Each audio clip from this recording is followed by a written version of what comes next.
สวัสดีครับทุกท่านสวัสดีคลิปที่สองนะครับเจอกันในคลิปที่สองในเวลา1 ทุ่ม 44 นาที1 ทุ่ม 44 นาที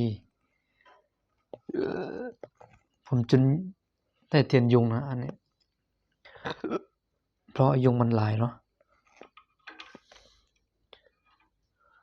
ช่วงนี้ยุงหลายนิดนึงก็เลยเผากินยุงหน่อยวันนี้ก็วันที่เท่าไหร่วะวันที่14นะครับวันนี้นะวันที่14อยากให้ทุกคนลงคลิปทุกวันนะครับ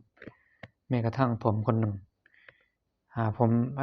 ผมคิดไปคิดมาเวลามันใกล้2 ทุ่มแล้วผมอัปโหลดคลิปวิดีโอ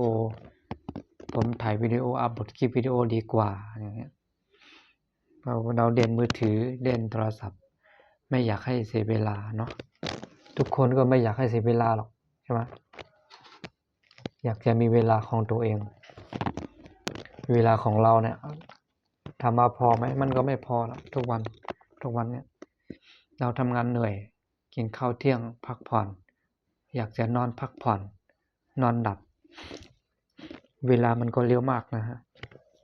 เวลามันเร็วมากนะครับพอเวลาเราพักผ่อนเนี่ย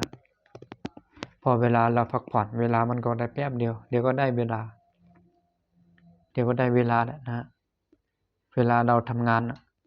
พอเวลาในทำงานโอ้โหเวลามันช้ามากนะฮะกว่าจะได้1 นาทีกว่าจะได้ชั่วโมงนะนานมากเลยนะฮะนานมากเลยนะฮะซึ่งเราทำงานอย่างอื่นเนี่ยโอ้โหทุกคนต้องเจอเลยใช่ไหมทุกคนก็ต้องเจอว่างานแบบนี้มันก็โอเคนะครับถ้าสมมติว่าเราทำงานอยู่โรงงานก็ดีอยู่โรงงานประจำเงินออกเป็นวีคอย่างเงี้ยหาเงินออกเป็นวีคแล้วห้องน้ำไฟฟรีแล้วชื่อกินเองนี่ก็เราพอมีเงินเก็บหน่อยนึงเนาะนะฮะเรามีเงินเก็บหน่อยนึงเพราะว่ามันค่าใช้จ่ายค่าห้องของเราที่เราเสียไปมันก็คุ้มกับที่เรา